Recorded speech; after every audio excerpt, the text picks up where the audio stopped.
All right. Hi, everyone. I think we're all starting to kind of file into the room. Thanks so much for coming. We're going to start a little bit slowly whilst everybody gets kind of in and settled.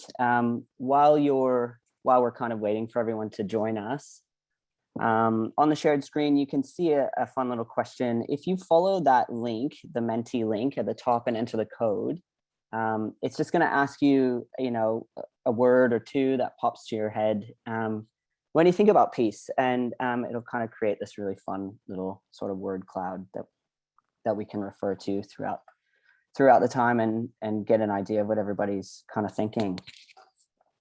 So yeah, while we kind of get sorted here, have a little play with that. One other little bit of housekeeping that I'm sure we all have been guilty of here and there. Just checking that your mic's off throughout the session, just to make sure that we're not hearing dogs barking or something in the background, except for mine. Cool. All right. This is really exciting, you guys. Thanks so much for coming. Okay, just as a really nice opener and something that we feel really passionate about, I'm going to pass over to Kishaya, and she's going to be giving an acknowledgement of country. Awesome, thanks, Shay. Wala tayong grabang rambanggo ngatu kila Indiamara. Ngatu balangang kila radri diang rambanga. Ngatu Indiamara balong bambalbu balo girbambu. Ngatu Indiamara maini gorbang butang nianang kila yala. I'd like to honour and respect the guardians of this country as I'm meeting on the land of the Wiradjuri people. I respect and honour the elders and the ancient ones past and present, and I respect all First Nations people here today and extend that respect to the land that you're each dialing in from. I'd also encourage you all to post in the chat the country that you're calling from today, just as another special way to acknowledge country in a Zoom environment. Thank you. Thanks so much, Kishaya. That's awesome. Okay, you guys, welcome. My name is Shay. I'm a recent alumni in the Peace and Conflict Studies Department at the University of Sydney. It was an amazing experience and one that has led me to this moment with you guys. So that's really exciting. This event today is a joint effort between Soka Gakkai, International Australia, the Department of Peace and Conflict Studies at the University of Sydney, and the Uluru Statement Youth Dialogue. Today we're gonna kind of look at how various young people across Australia incorporate peace into their everyday lives, practice activism, and their social relationships. So we've got an hour and a half today, and we've got a really kind of jam-packed sort of afternoon. So our agenda, we're going to start today with a panel discussion, and then hopefully we'll have a few minutes at least at the end of that kind of segment for a few question and answer moments. And then from there, we're going to move into smaller breakout sessions where we can kind of get down to the nitty gritty and figure out what we're all doing in our day-to-day kind of lives. So for the panel, if you guys have, questions that come up throughout the time, you can just pop them in the chat, and we'll kind of be moderating there and looking at what's coming up. And if we've got time, we'll definitely try and get through some of those. So the aim of the panel today is it's kind of to challenge the misconceptions that the practice of peace, is just limited to those high level international policy positions. We're going to look at, local young people who are engaging in peace work and peace activism, and hear their experience and how they're practicing peace in their everyday lives. As a peace and conflict studies student, there was a lot of trying to get your head around what was going on, what peace meant. And, I'll never forget something Stuart Rees, who was one of the founding members of the Department of Peace and Conflict Studies and a really active peace activist, said we don't really know exactly what peace is, but we really know what it isn't. And I can really relate to that. And it shifts all the time. It's abundant, it's limitless, it's boundless. And in the sense that for each of us, it presents in a really unique and diverse way. The concept of, what exactly it is can take on numerous forms. I'm constantly surprised and impressed at the, many creative and thoughtful iterations of peace in action. Even in just the room today, including everybody who's attending, we've got wells of experience in the peace building sector, people who come from all walks of life. Everybody's got, diverse worldviews, their lived experience, their, visions of peace and healing, and that's really exciting. So, just coming today is a really poignant act of peace, in my opinion. Making the choice to be here today on a Saturday, it says a lot. We're all here, like-minded people, kind of working out what it looks like, what we're doing every day, what we're missing, what we want to see, what we're not seeing. So today is a really amazing opportunity for us to kind of discuss how peace can be a verb. The panel discussions are going to explore what peace looks like for those organizations, SGIA, the Uluru Statement, IYD, thoughtful organizations that are enacting measurable change through intention action with the backbone of peace. So yeah, it's going to be great. And then we're going to move into small breakout groups. So on the panel today, we've got 4 really amazing young people. I've got Sakshi from SGIA. I think she's given us a wave. We've got NZ, same. He's from SGIA as well. And then we've got Noah and Kishaya, both from the Uluru Statement Youth Dialogue. So should be a really exciting kind of afternoon of insightful chats and thoughtful discussions and things. So without further ado, I think we might kind of launch into some of the questions that we've kind of envisioned for the panel today. All right, you guys. Kishaya, can you tell us more about your organization and the vision for peace that you guys kind of have? Yeah, sure. So like Shay said, Noah and I are both members of the Uluru Statement Youth Dialogue, and I thought it'd be useful just to give some context for the conversation and give you a bit of background of what the Uluru Statement from the Heart is, just for those who maybe haven't heard of it, or if you have, you're not too familiar. But the Uluru Statement from the Heart is an invitation from First Nations to all Australians to walk with us in the movement of the Australian people for a better future. It initially was gifted to the Australian people in May 2017, following an unprecedented dialogue process where we had 1,200 traditional owners, community groups, and First Nations individuals across Australia.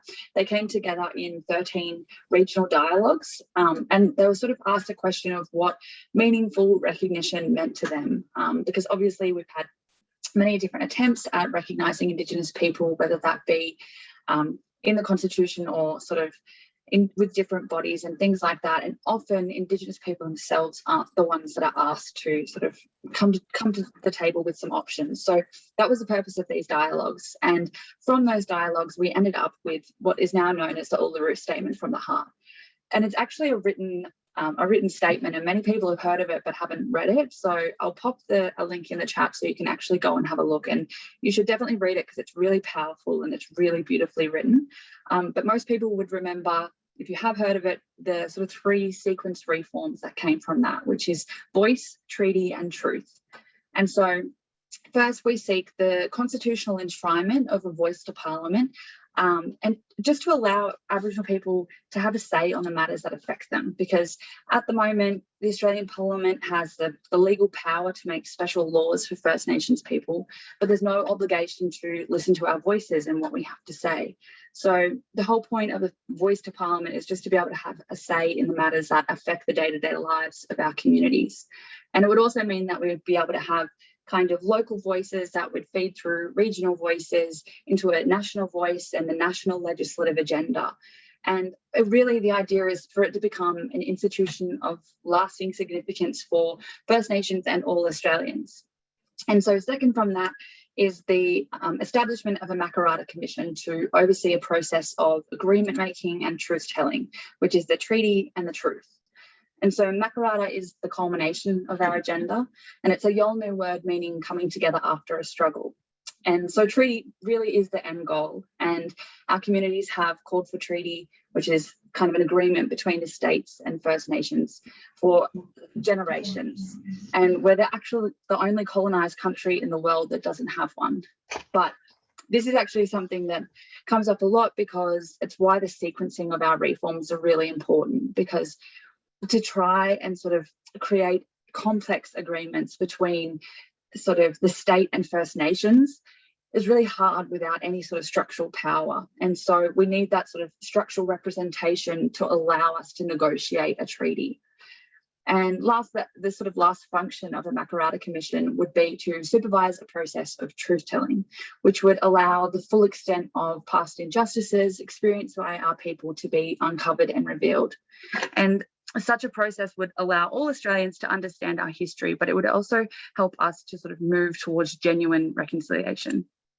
And so since the Uluru Statement was released in 2017, there's been a real movement to make it happen. And many of the key First Nations figures that attended and read those dialogues have been working really hard and campaigning and educating. And so in 2019, Noah and I attended an Uluru Statement Youth Summit to meet like-minded people. And since then, we've been able to really spread awareness amongst youth and work towards those goals of voice and treaty and truth. So I'm just going to leave it there because I know Noah is going to talk a little bit more about how our organisation really works for peace. So I'll leave it there for now. That's amazing. Thanks so much for sharing that, Kishaya.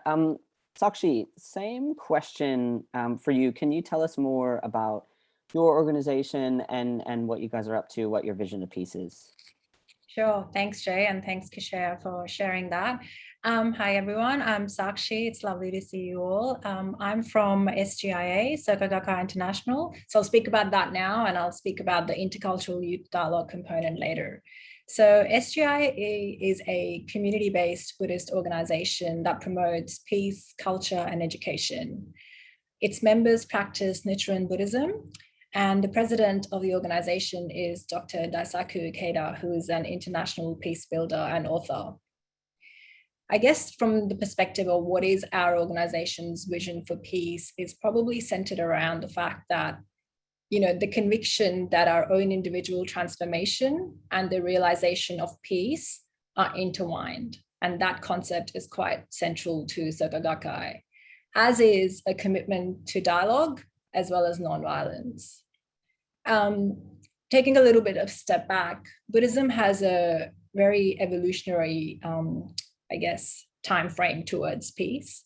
So as opposed to purely focused on problem solving of the conflicts on hand, it purports that peace is possible through dialogue, because dialogue is the one tool that we have that can really transcend the distinctions that are otherwise created in our society due to our conditioning, which results from a various, range of factors such as gender, culture, religion, race, or any such things.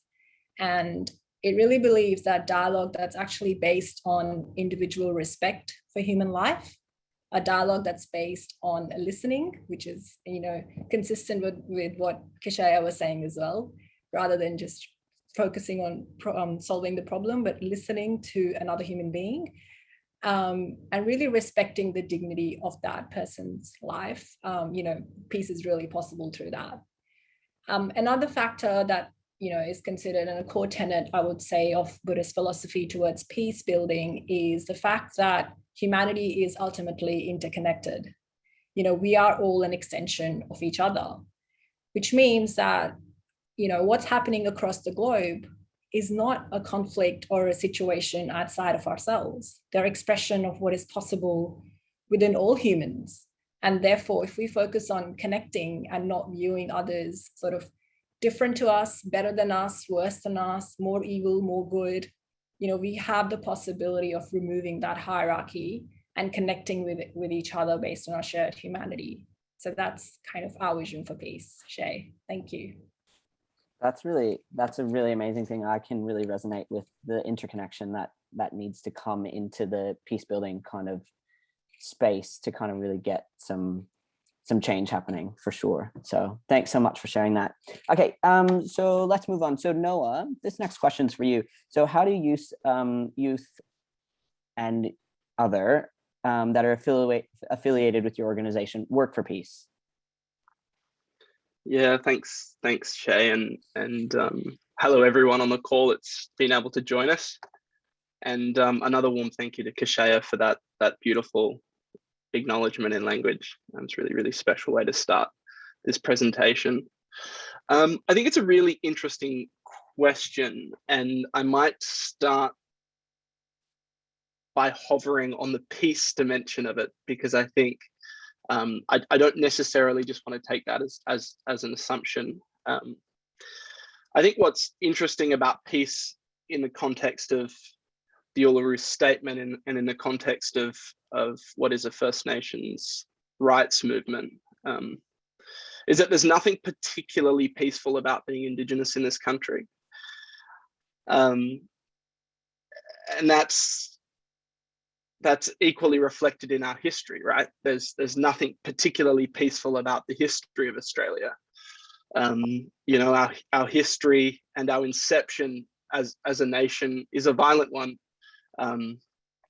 And First Nations people in this country have endured and experienced a particularly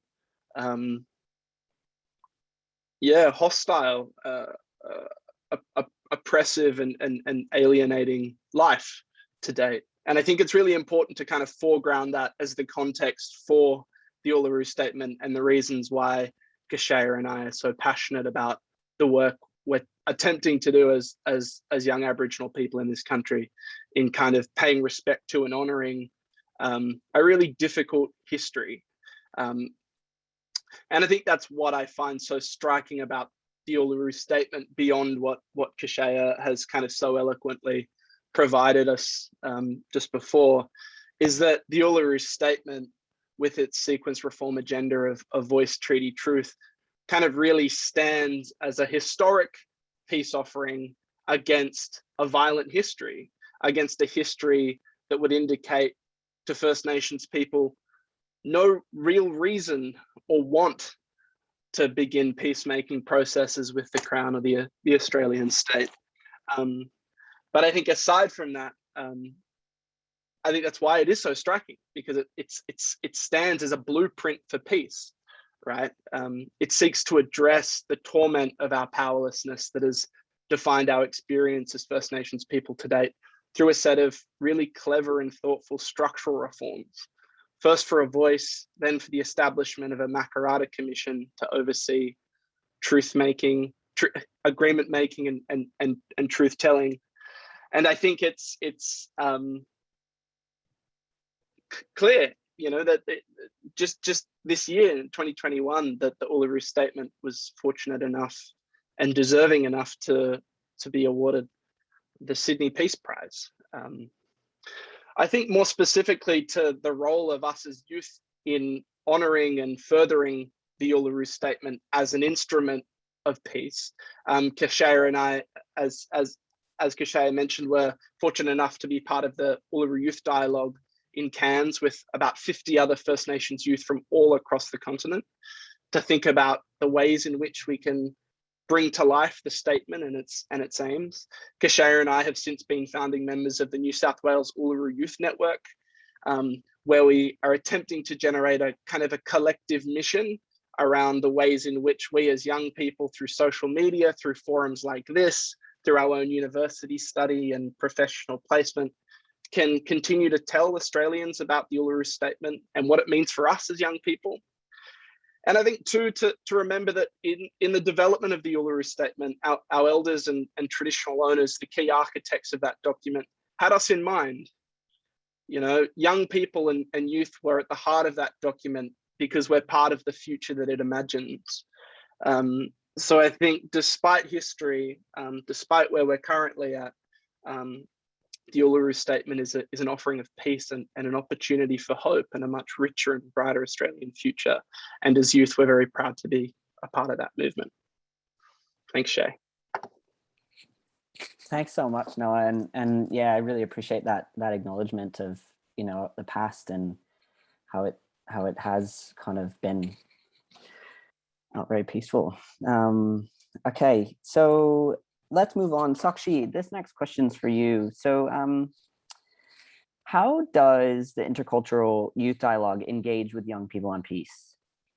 Thanks, Shay. Yeah, I might just take an opportunity to give a little bit of context on that question. So the Intercultural Youth Dialogue, or I'm going to refer to it as IYD, was founded by youths from different faith and non-faith-based organizations, somewhat 5 years ago in Sydney, on a shared vision for wanting to contribute towards peace in our local communities. You know, our mission was really to foster opportunities for dialogue with people from different backgrounds and experiences, so we're able to engage with people outside of our usual circle. We believe this is a very strong way to widen our perspectives and really challenge our judgments. One of our core beliefs is that we don't seek an outcome from these discussions. And the idea is not to solve a particular problem, but to really engage and, you know, listen to your fellow human beings, people that you wouldn't generally see in everyday life. We discuss topics such as, you know, life purpose or happiness or, you know, identity. Mental health was always a very popular one, especially amongst young people. This is again based on a very evolutionary view of peace. And sometimes I've sort of doubted it myself that, you know, what's the point of what I'm doing if I don't see a tangible outcome and in the big issues of the world? Like, I'm not solving wars or, you know, solving world poverty or anything like that. But I realized, you know, through these experiences in IYD that we're all interconnected. A conflict in a different country is not separate to myself. And whilst I may not be able to see the outcome of the causes in my own lifetime, maybe, it's important to have a shared vision for the future of all humanity. And, you know, if we all did that, I really do believe peace is possible through dialogue. And the other thing, on a personal note, I guess IYD has allowed us to do, especially if we focus on the fact that generally violence, conflict is a result of, you know, disagreement or something based on differences. So I've made friends with people through this who I would have previously judged otherwise. It might have just been internal because we live in a very politically correct world and I wouldn't explicitly voice my judgment, but it's there internally, right?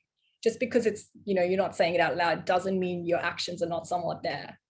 And through actually engaging with them in dialogue, I was kind of able to appreciate their own humanity and even become good friends with some of these people that I wouldn't have sort of otherwise been able to come across. So that's really, I guess, a long-term vision of how IYD contributes or encourages young people to contribute towards peace. And it's really to empower young people to not feel so powerless in today's world, thinking, how can our personal actions really impact such complex issues that are happening across the world? And, you know, it goes back to what I shared earlier, like we are ultimately so connected, and the conflict and the issues, they're not a fault of one person, one country, one group, one organization, one religion. It's an outcome of our collective causes, our collective consciousness. And the flip side of that is, well, that means that I have the power to do something about it for the future. It's whatever causes you and I make, even if it's just having a conversation with someone that you don't like. So that's about it from me, Shay. Thank you. Thanks so much for that. Yeah, I totally agree. You have to follow something that you're feeling really passionate about, and things will come to fruition in that way. Yeah, totally. Amazing. Okay. So Kishaya, this next question is for you. What are some of the big challenges in working towards peace in relation to the Uluru Statement? Yeah, so this is a really good question. And I think there are kind of two sides that I want to explore in the context of working sort of in a big movement, something that's really much bigger than yourself. And I think that for a lot of social and political movements which are seeking peace, because there's obviously a lot of wanting that alignment in your sort of values and peace in your own life, and seeing that sort of through communities and sort of within our own country. And obviously that's inherently linked to government, law, legislation, policy. And so I think one of the biggest challenges for us in working towards peace is that there's a real lack of civic education, legal education in Australia. And a lot of people don't feel politically empowered or understand how our system works enough to feel like they can contribute. And I think a lot of people share that sentiment of wanting peace and wanting to work towards it, but lack that understanding of how they can do it in their personal life so that they can contribute to something bigger. And so a lot of us aren't taught about this sort of stuff at schools. And so there's a lot of barriers we face in movements that are legal and political, and it really impacts because people tend to disengage when they don't understand what's going on. And I think this is obviously an issue that we see in relation to a lot of social movements other than the Uluru Statement. And I think like another example of this is when we had the vote for the same-sex marriage, like the plebiscite, and there was a real misunderstanding of people thinking that that vote meant that, you know, the government had to make it legal, whereas that was just kind of an expression of interest. That was a vote. And so there was a real misunderstanding between what is a plebiscite, what is a referendum. And so I think for us, that becomes a real issue because the government is pushing to legislate a voice instead of putting it in the Constitution. And I'm sure that when I say that, that might go over a lot of people's heads. And both Noah and I have legal backgrounds, so for us it's quite easy to understand, but we're really trying to make this something that is accessible and approachable, and that people can share with their own families and friends, and come from a point of understanding what they're talking about. And so for us, the difference is we want a First Nations voice in the Constitution, but to put it there, we have to have a referendum. We have to have the majority of people in the majority of states agree. And so it's quite a high bar that we're looking at, and we really need sort of everyday Australians' help. But the difference is that what the government is kind of looking to do is just to put it in legislation. And by doing that, it means that if they don't like the voice anymore, if it's not working, there's no incentive to sort of resolve it, that they're able to just repeal it overnight. And we've seen that with previous bodies, like I'm sure some people would remember the Aboriginal and Torres Strait Islander Commission, which had sort of just got repealed and replaced overnight. And so that's something that we're really struggling with at the moment, is that while the government's pushing for legislated voice, we've got to try and educate people on why it needs to be constitutionalised and what that actually means for First Nations people. So that's kind of one element. And then the other element is that obviously we have just like a fundamental lack of support for the Uluru Statement at really high levels of government, which is a real shame because we know that the Australian public really support it. We've had so many surveys that have shown that Indigenous people overwhelmingly support a constitutional voice. I think it's over 86%. And so after sort of decades of policies of self-determination, we're still not being listened to. And I think the government often thinks it knows what's best. And so they sort of failed to recognise what the Uluru Statement is, in the sense of, you know, like Noah said, a historical peace offering from First Nations people.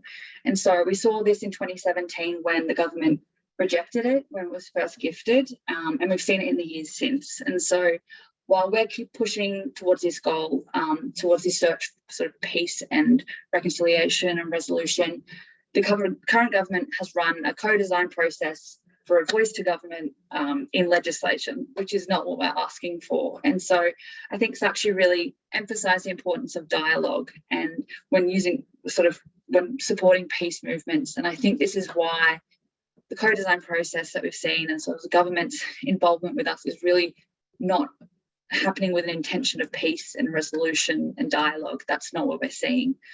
So I think that's kind of our biggest challenges at the moment, and it's definitely an uphill battle, but having that anchor of the Uluru Statement and of this notion of peace and kind of knowing what we're pushing for really helps you to push through. Thank you so much. Yeah, it's probably, well, it's amazing that you guys have that background so that you can kind of sift through there's a lot in there, isn't there? Yeah, thanks for sharing that. All right, NZ, this question goes for you. What can young people do to contribute to peacemaking in their everyday lives, do you reckon? Wow, thank you, Shay. That's a really huge question. It's a big huge question. Yeah. It's a huge one. And I think it's something I keep asking myself as well as I contemplate this sheer difficulty or even sometimes impossibility of peace. Because when we come across so much information about negative news, or even sometimes when we see good things around, we think that we will never be capable of doing it ourselves. But it actually comes with a really simple answer, or maybe like 3 answers if I were to put it this way.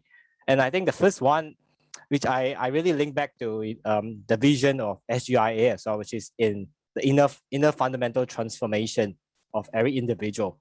And the first thing to really begin to find is what can we do to contribute, right? Is to first believe in your own unique potential, your own passions, and your own compassion.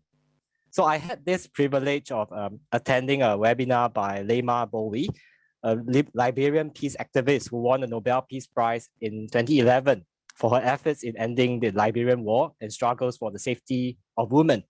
And she once shared in a speech at a convocation ceremony in the Soka University of America the following lines, and I quote here: "The turmoil the world imposes does not prohibit us from contributing or recreating our circumstances, and in the darkest times, both precious and essential is unshakable faith in oneself. Young people can never be tomorrow's leaders unless you come to terms with your own personal situation and choose to act." And she further adds, "It is time for you to have a deep understanding of your stories and motivations, that you can step and be someone by the choices that you make to transform our world. Join me as we create a better world." Yeah, unquote. So, hearing this, it really strikes us, like I really resonate with this point so much, that we all come with our own constellation of experiences, attitudes, abilities, and worldviews. And this is really uniquely our own. And that's what makes every individual life so valuable. And this also make up what we are really passionate and care about.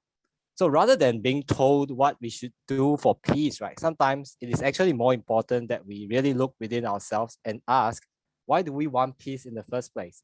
And what can I uniquely bring to contribute to peace based on my own passion and own experiences? And what is it that can keep me awake and excited at night? And how can I creatively use this to add to many different layers of peace? So I think the first thing really to take away all the thoughts that peace must be done at the top level. They have to be done. Definitely there are people who are there for this purpose. But where as young people, we're in our own situations, I think the first thing we can really do is to first believe in ourselves. And one thing about my own experience and my own work towards like peace as well, I think it's actually has come from my own experience of Sakshi introduced the president of Soka Gakkai, Daisaku Ikeda. Because he constantly used the words like dialogue, he constantly urged youth to go on and create dialogues, right? It got me really interested in what dialogue really is. And then as well as really puzzled about, is it really effective? I think Sakshi said about like the experience in the Intercultural Youth Dialogue where does this really work? Is this going to contribute to peace? But being in there and really conducting it yourself, carrying it through this process of dialogue, knowing someone else. And I think that allows us to really believe in our own potential. And this also led me to pursue a PhD, a research pathway to study dialogue and its effect on nonviolence. And also I would like to use this quote as well by Ikeda. And he says, "Just as cherry, plum, peach, and damson blossoms all possess their own unique qualities, each person is unique. We cannot become someone else. The important thing is that we live true to ourselves and cause the great flower of our lives to blossom." Yeah, that's the first point. And actually the second point is really interrelated. And this was something I heard from Lema Bowie recently in the webinar. And she began this webinar with these lines: "Never despise humble beginnings." And I would really add to this, don't belittle the power of one. So some of you may have actually heard of this story, the story of a boy and a starfish. I don't know if you find it familiar. It's actually written by American anthropologist Lauren Isley. And so the story goes like this. So one day a man was walking along the beach and he noticed a boy picking something up and throwing it into the ocean. So he asked the boy, "What are you doing?" And this boy actually replied, "I'm throwing the starfish back into the ocean. The surf is up and the tide is going to go out. If I don't throw them back, they will die." Then the other man said, "Son, don't you realize there are miles and miles of beach and hundreds and thousands of starfishes? You can't make a difference."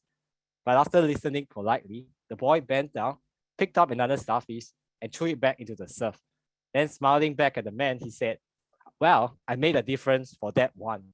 And I think it's really so important that we always not be overwhelmed or overthink sometimes. Like peace really begins from that one person, the one person that we encounter, the one person we can give an encouragement from, and the one person which is ourselves, is our own fundamental change, actually will transform one's own environment as well. And this really connects with the Buddhist principle of oneness of self and environment, which views that all life are interconnected and that individuals can influence and reform their environments through an inner change through an inner change or the elevation of our basic life state. And when our life state is hellish, right, the environment reflects a hell as well. But if our life state is one of compassion, then we will enjoy the protection and support of the world around us. So just start with one, anywhere, anyone, one ally, one good friend, or just be the source of hope for someone else, right, to believe in humanity again. And finally, I think this was something that was raised, I think by Kishaya, Noah, and Sakshi as well. It's really to start with the dialogue with just one person, someone else, anyone. And dialogue, in my own research, right, I've come to really appreciate this term dialogue because it's such a powerful term. It is a mutual confirmation of each other as persons. It is being fully present there, listening, and being open to being wrong about our own views at times too.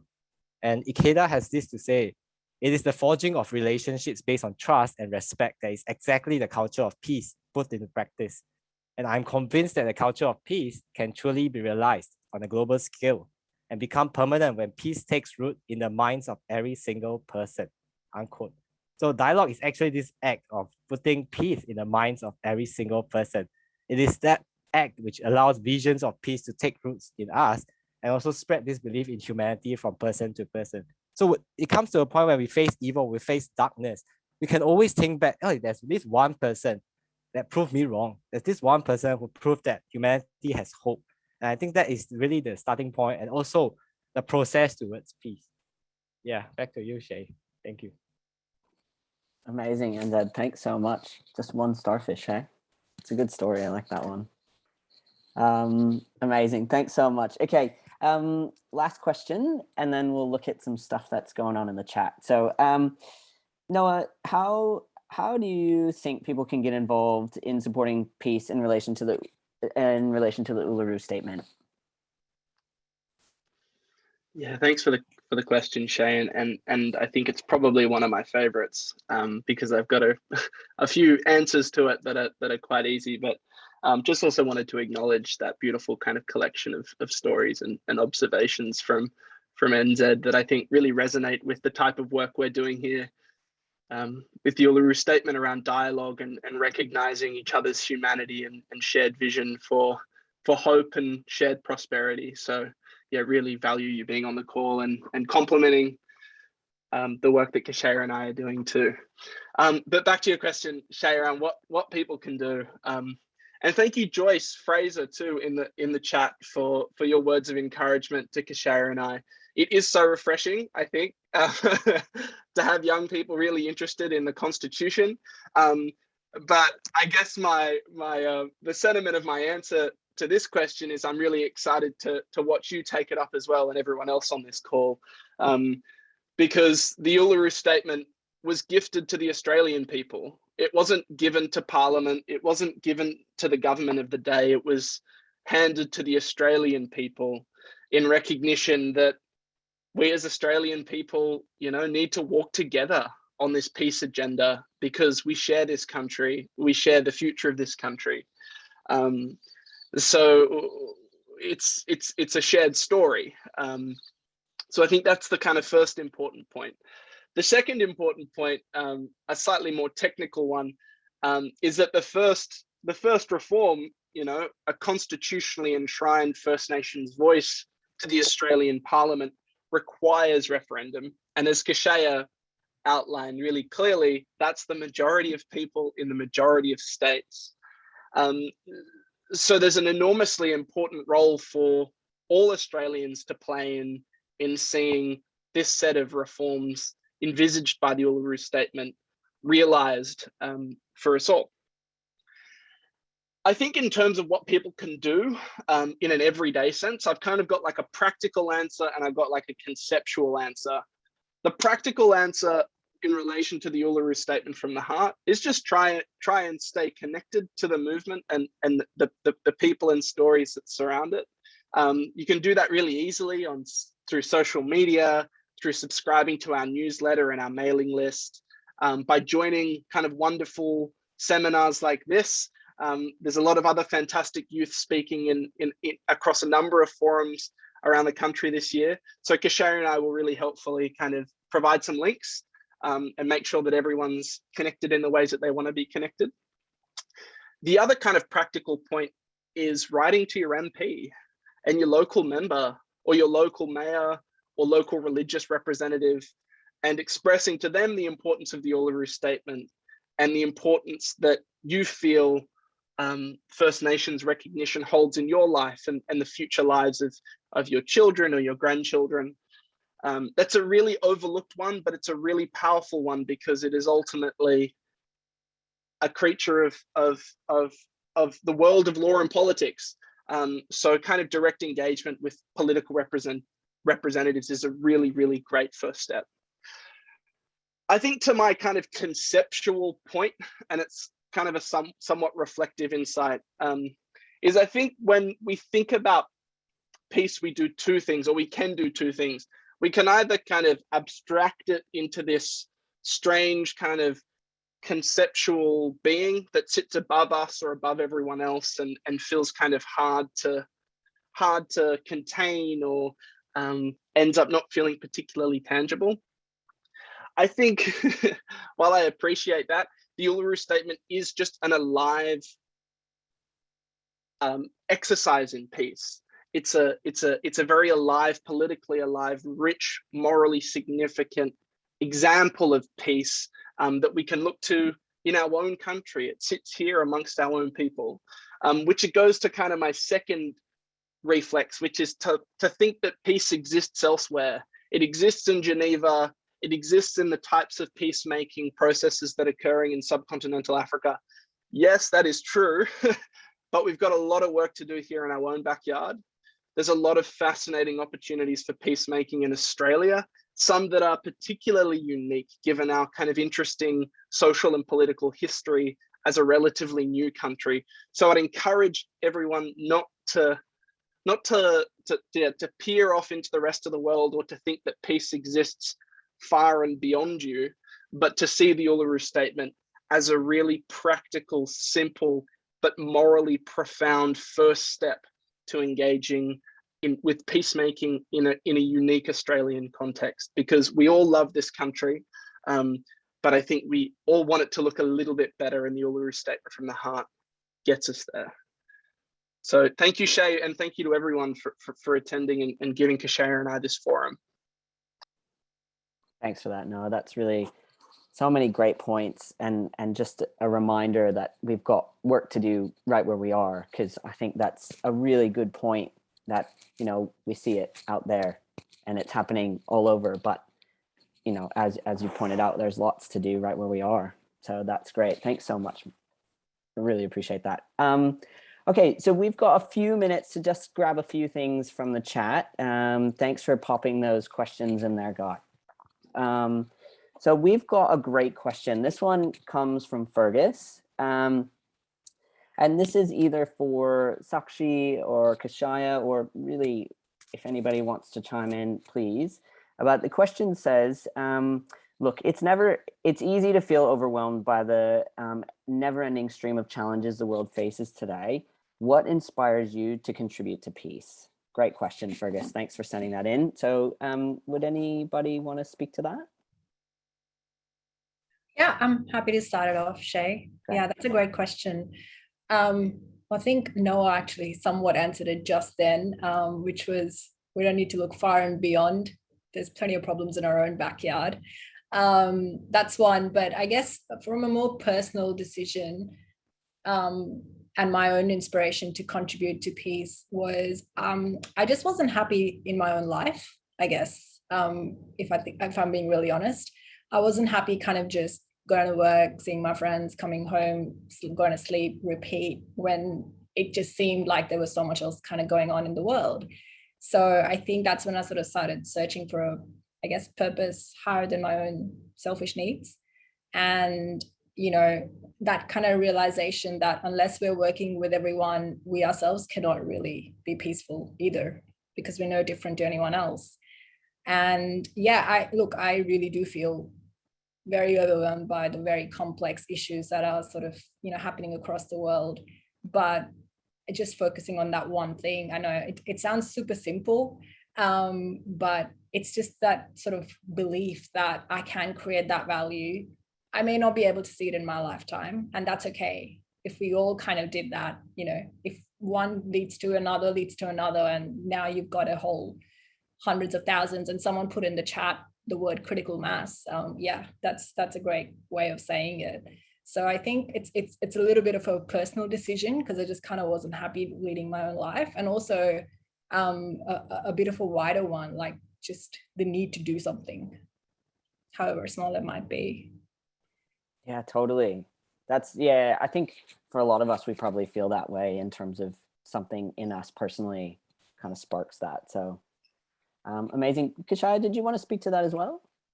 Yeah, I think it's a really good question, and I think, like, from my perspective as a proud First Nations woman, it's like we're so cognizant of the powerlessness of First Nations people in Australia, and I think it's that idea that it is overwhelming having a never-ending stream and being so aware of that, and sort of statistics like knowing that our languages are dying and that Indigenous Australians' life expectancy is 8 years less, and that our children are getting removed at 10 times higher rates than during the stolen generation. It's really hard to sometimes separate from that. And I think watching mainstream media and every death in custody, inequalities are really constantly being highlighted, and it is a stark reminder of the absence of peace for First Nations people. And so for me, I think what inspires me is coming from a place of refusing to accept that these statistics are static. And I think for our people and our elders to be at peace, like, we have to work towards change. We have to reject that notion of this is how Indigenous people are, and we have to work towards something better. And I think it's really empowering, because so many First Nations people feel that way. They want to go off, get an education and be able to contribute to their community. And I think I'm constantly inspired every day by the endurance of our people and the work of our elders. And so for me, I think it's that connection to my community and my culture, and knowing that we want better for our children and our grandchildren, really sort of revitalizes my search for peace. Yeah. Amazing. You guys, I think we've kind of come to the end of the panel, but I know for me that was amazing. It's so amazing having you guys here and sharing your experience, and it brings a lot of inspiration and hope, at least for me, and I'm sure you've touched every single person in the room. So thank you so much for that. So from now we're actually gonna see if we can, I don't know if you guys got a chance to pop into the Menti, but if it's kind of available, maybe we'll have a look and see how we did. Yeah, cool. So this is just for those of you who came in a touch after the start. This is just a quick little exercise on a word or a few words that come to mind when you think of peace. And it looks like some really amazing, friendship, belief, purpose, belonging, nonviolence, justice, friendships. Great, that's amazing. So from this, we're going to keep that in mind, and we're going to, like I mentioned, we've got some questions that we can kind of work through in our small kind of breakout rooms, which we're going to move into now. So we're going to split all of us up. There's going to be someone who's going to provide you with some questions, obviously, riff as you like. We can, dovetail off, the conversation we just had. But we've got about 30 minutes, 25 or 30 minutes to kind of just really get down to the nitty gritty with each other and see what else is happening. So the powers that be, technology, are going to split you up, and we'll bring you back, and then we'll have about 5 or 10 minutes before we kind of disperse for the day. So enjoy it, you guys. Have good conversation. We'll see you when you come back.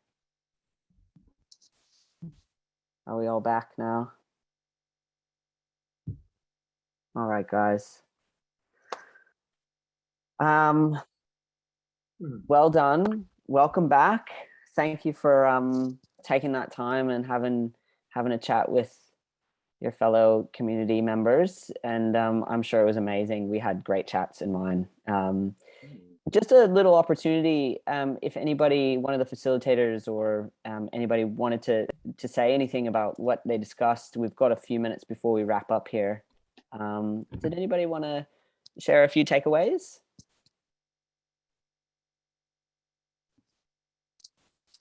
There's got to be someone. Just pop in, and I just want to say it's not something like that we don't know, but I just had a really lovely conversation with my group, and we really reinforced the idea of the one, the power of the one. And when we heard of one of the group members actually was sharing about how mundane, how mundane life could be, that we sometimes really think that we can't do much for peace, but the moment everyone poured in to give the encouragement, I think that was the beauty of that dialogue that we were talking about. And I think I just want to really hit across this point that it's really this person's right in front of you. And this one individual, or this one starfish, as I use in my analogy, we can really encourage and bring the wonders of this universe into our own lives. Yeah, thanks. Awesome. Thanks, NZ. Anybody else want to? Okay. Yeah, go for it. I don't know if anyone else here is not in lockdown. Is anyone else here not in lockdown? I must be one of the few lucky ones. I'd say so.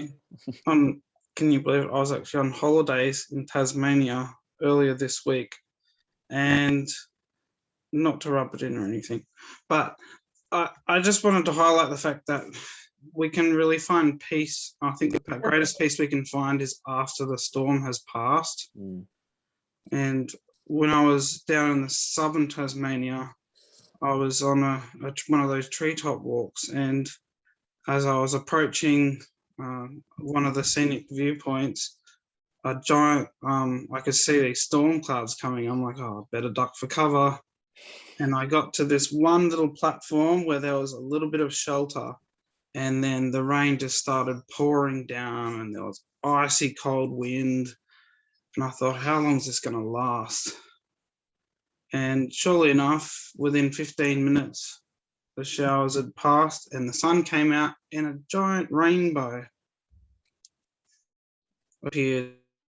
Such a beautiful, peaceful feeling. And the sun was out, obviously, bring some warmth, and that all the misty clouds that were shrouding all the surrounding mountains had sort of cleared off, so you could actually see.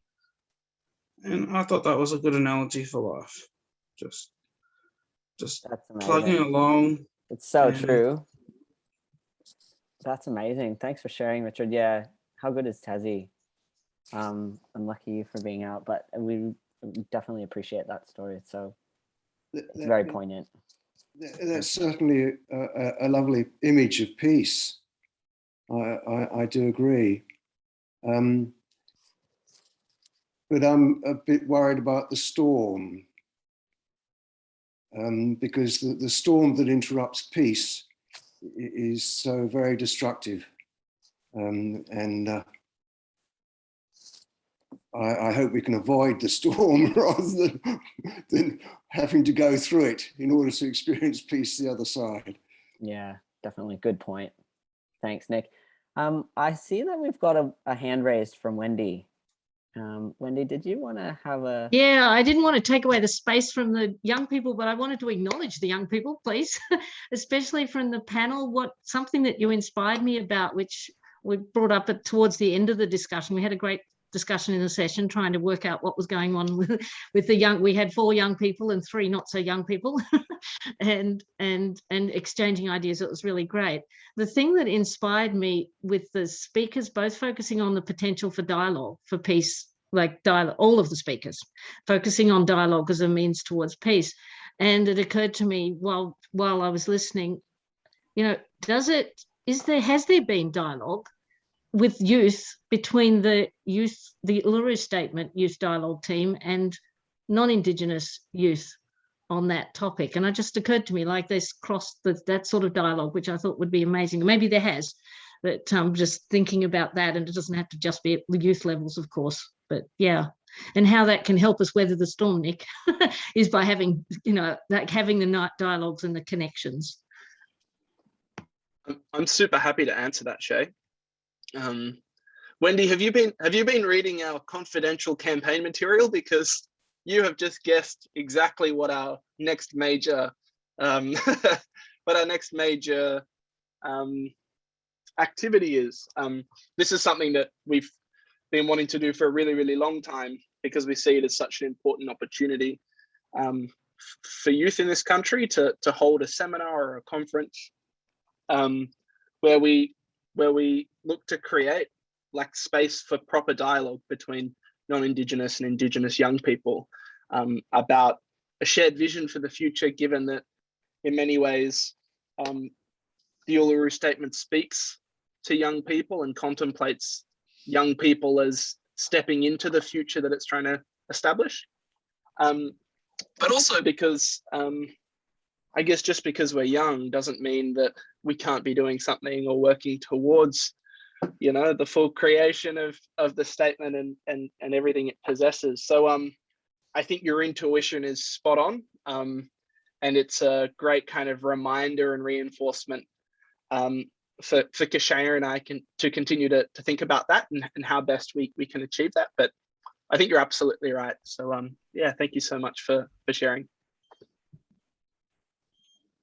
Thanks, you guys. I appreciate that. That's really good. A good segue there. All right. So look, we've made it to the end. There's a few little bits and pieces. I think Millie might pop. Millie, or one of my technologically advanced colleagues, might pop in a few links. There's still some sessions to go for the festival. I think there's a few, at least one today and a few tomorrow. So have a look at those. There's also a few links for donations for this festival and a few other things that are going on around the world. So we'll pop those in. And lastly, we're gonna capture this screen. So if you guys don't want to be in social media, you can pop your screens off or you know, leave the session. But we're gonna capture this and use it in a few social media posts. So we're going to do that now. So if you want, leave your screen on. If not, that's totally fine. But also, just I really want to thank everyone for coming today. It was really inspiring to me. I know the conversations I had were amazing, insightful, thoughtful, innovative, and it felt like a really great, productive afternoon. So thank you all so much for coming. Really appreciate it. Yeah. All right. I guess that's it for us today. I think don't go just yet. I think we're trying to get the screenshot. It's not me. I'm not doing it. I think maybe somebody is. Got it. I got it. Okay, yeah, we got it. All right, you guys. Hey, thank you so much. Have a great rest of your weekend. We really loved having you, and keep up the good work, everyone. We're all throwing starfish back into the ocean. Thank you. Yes, one at a time, everyone. Amazing. Thank Thanks, guys. you.